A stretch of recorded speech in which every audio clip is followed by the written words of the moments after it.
Chhattisgarh encounter కు సంబంధించి నారాయణపూర్లో police ఉన్నతాధికారులు మాట్లాడుతున్నారు. ఇప్పుడు లైవ్ చూద్దాం.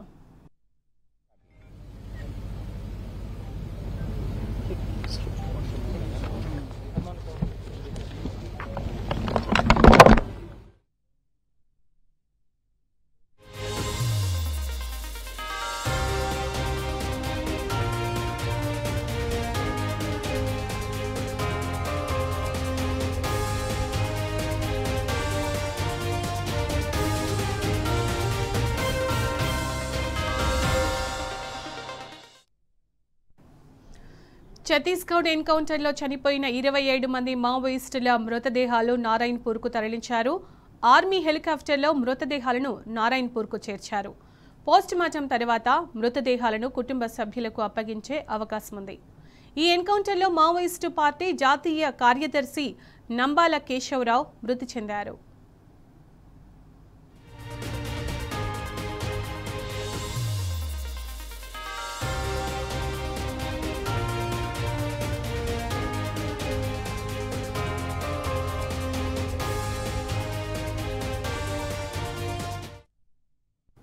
ఇక దీనికి సంబంధించిన మరింత సమాచారం మా క్రైమ్ బ్యూరో చీఫ్ భాస్కర్ అందిస్తారు. భాస్కర్, ఛత్తీస్గఢ్ ఎన్కౌంటర్లో చనిపోయిన 27 మంది మావోయిస్టుల మృతదేహాలు నారాయణపూర్కు చేర్చడం జరిగింది. అలాగే ఇంతకుముందు పోలీస్ ఆఫీసర్స్ మాట్లాడుతూ ఈ విషయాన్ని ధృవీకరించడం జరిగింది.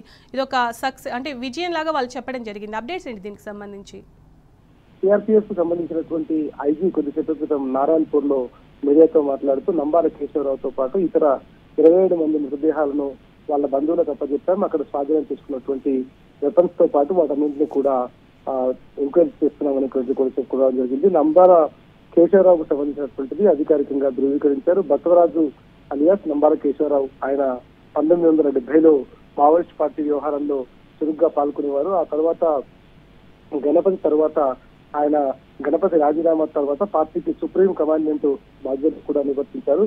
ఆయన పైన మొత్తం 2.2 కోట్ల రివార్డు కూడా ఉంది. ఛత్తీస్గఢ్, ఆంధ్రప్రదేశ్, మహారాష్ట్ర, తెలంగాణ మొత్తం ఐదు స్టేట్లకు సంబంధించినటువంటి దాంట్లో ఆయన మోస్ట్ వాంటెడ్ గా ఉన్నాడు. గిరిల్లా యుద్ధ వ్యూహాలు రచించడంలో నంబాల కేశవరావు దిట్ట అనేటువంటిది పూర్తిగా ఇప్పటికే ఆయనకు సంబంధించినటువంటి హిస్టరీ మనం చూసాం. నంబాల కేశవరావు ఐఈడి వినియోగంలో కూడా సిద్ధహస్తుడు అనేటువంటి చెప్పుకొచ్చారు. ఆయన ఆంధ్రప్రదేశ్ రాష్ట్రానికి సంబంధించినటువంటి శ్రీకాకుళం జిల్లాలో జన్మించాడు. ఆయన తర్వాత అక్కడి నుంచి ఆర్ఈసీ వరంగల్లో చదువుకున్న తర్వాత ఆయన మావోయిస్ట్ పార్టీ పట్ల ప్రభావితులై ఆ మూమెంట్ లోకి వెళ్ళడం జరిగింది. మొత్తం నిన్న జరిగినటువంటి ఎన్కౌంటర్ లో 27 మంది చనిపోగా 27 మందికి సంబంధించినటువంటి కుటుంబ సభ్యులకు వాళ్ళ గార్డియన్స్ ఏవైతే ఉంటారో వాళ్ళందరికీ కూడా మృతదేహాలను అప్పచెప్పారు. ఆ తర్వాత ఇప్పటికే ఆపరేషన్ కొనసాగుతా ఉంది. మొత్తం దీనికి సంబంధించినటువంటి ఆపరేషన్ పూర్తయ్యేంత వరకు అడవులన్నింటినీ కూడా జల్లెడ పడుతున్నటువంటి పరిస్థితి కనిపిస్తుంది. నిన్న నారాయణపూర్ ఎస్పీ మీడియాకు చెప్తూ ఆయన చనిపోయినటువంటి విషయాన్ని అధికారికంగా చెప్పారు. ఇవాళ ఐజీ నారాయణపూర్ బస్తర్ జిల్లాకు సంబంధించినటువంటి అధికారులు మొత్తం ఈ ఆపరేషన్ సంబంధించినటువంటి వివరాలను కూడా చెప్పడం జరిగింది. మృతదేహాలను ఐడెంటిఫికేషన్ తో పాటు వాళ్ళ బంధువులకు అప్పచెప్పేటువంటి ప్రక్రియ కొనసాగుతున్నటువంటి పరిస్థితి వాళ్ళంతా కూడా ఇవాళ వివరించడం జరిగింది. మొత్తం ఈ ఇన్సిడెంట్ కి సంబంధించి నిన్న జరిగినటువంటి ఇన్సిడెంట్ లో నిన్న మొత్తం చనిపోయినటువంటి వ్యక్తులకు సంబంధించినటువంటి పేర్లను కూడా అధికారికంగా వెల్లడించడం జరిగింది. దానికి సంబంధించినటువంటి ధృవీకరణకు సంబంధించినటువంటి ఐడెంటిఫికేషన్ అదేవిధంగా వాళ్ళని అప్పచెప్పేటువంటి ప్రక్రియ కొనసాగింది. మొత్తం అబుజ్బడ్ ప్రాంతంలో నారాయణపూర్ జిల్లాలో సరిహద్దు ప్రాంతాల్లో ఎన్కౌంటర్ కు సంబంధించి ఇప్పటి వరకు ఆపరేషన్ సమయంలో 27 మంది నక్సలైట్ల మృతదేహాలు అదేవిధంగా అనేక ఆయుధాలను కూడా స్వాధీనం చేసుకున్నారు. నక్సల్ సెంట్రల్ కమిటీ అదేవిధంగా పోలీస్ బ్యూరో సభ్యులు అదేవిధంగా మార్ డివిజన్ సభ్యులు పిఎల్జిఏ కేడర్లకు సీనియర్లకు సంబంధించినటువంటి వాళ్ళంతా కూడా అక్కడ ఉన్నారనేటువంటి సమాచారం మేరకు నారాయణపూర్, దంతెవాడ, బీజాపూర్ అదేవిధంగా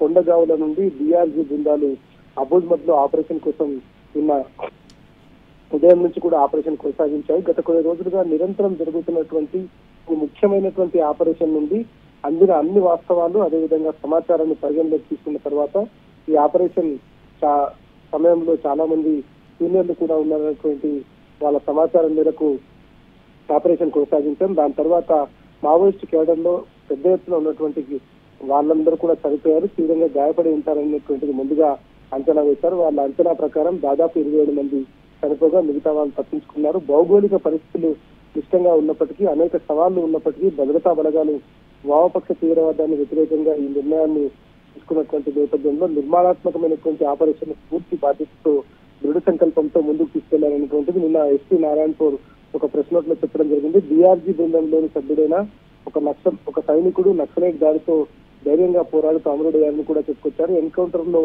ఆపరేషన్ సమయంలో మరికొంతమంది సైనికులకు కూడా గాయాలైనటువంటి చెప్పుకొచ్చారు. గాయపడిన వారందరినీ కూడా అటు మెరుగైన చికిత్స కోసం హెలికాప్టర్ ద్వారా హెలి అంబులెన్స్ ద్వారా తరలించారు. వాళ్ళందరికీ కూడా ఆపరేషన్ సంబంధించిన దాంట్లో గాయపడినటువంటి వారందరికీ కూడా చికిత్స కొనసాగుతున్న నేపథ్యంలో నిన్న కేంద్ర హోంశాఖ మంత్రి అమిత్ షా అదేవిధంగా ప్రధానమంత్రి నరేంద్ర మోడీ అధికారికంగా ధృవీకరించారు. నంబాల కేశవరావు చనిపోయినటువంటి దానికి సంబంధించి ఇది భద్రతా బలగాల విజయం అనేటువంటి కూడా వాళ్ళు చెప్పుకొచ్చారు.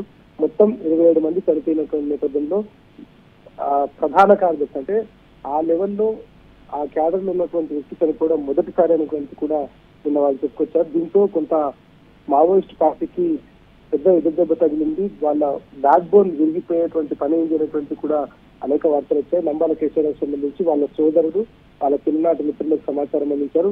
ఆయన తమ్ముడు అదేవిధంగా ఆయనకి 2 సోదరిమణులు ఉన్నారు. వాళ్ళకి సమాచారం అందించినటువంటి నేపథ్యంలో నిన్న వాళ్ళని ప్రత్యేక వాహనంలో శ్రీకాకుళం నుంచి నారాయణపూర్ తీసుకొచ్చారు.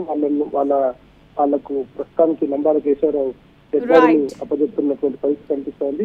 సరికాసేపట్లో ఈ డెడ్ బాడీస్ అన్ని కూడా ఎవరి స్వస్థలాలకు వారిని పంపించి చేస్తారు. ఆ తర్వాత ఆపరేషన్ మాత్రం ఇంకా కొనసాగుతుందని చెప్తున్నారు. ఇవాళ కూడా మావోయిస్టులు జరిపినటువంటి కాల్పుల్లో ఇటు సభలుగా జరిపినటువంటి కాల్పుల్లో 5 మావోయిస్టులు చనిపోయినట్టుగా తెలుస్తా ఉంది. వారి మృతదేహాలు కూడా మరి కాసేపట్లో వారి బంధువులకు అప్పచెప్తారు. ఇంకా ఆపరేషన్ పూర్తిగా మావోయిస్టు సంబంధించినటువంటి వాళ్ళందరినీ తుదముట్టించే వరకు ఆపరేషన్ కొనసాగేటువంటి పరిస్థితి కనిపిస్తా ఉంది. Right Bhaskar, thank you.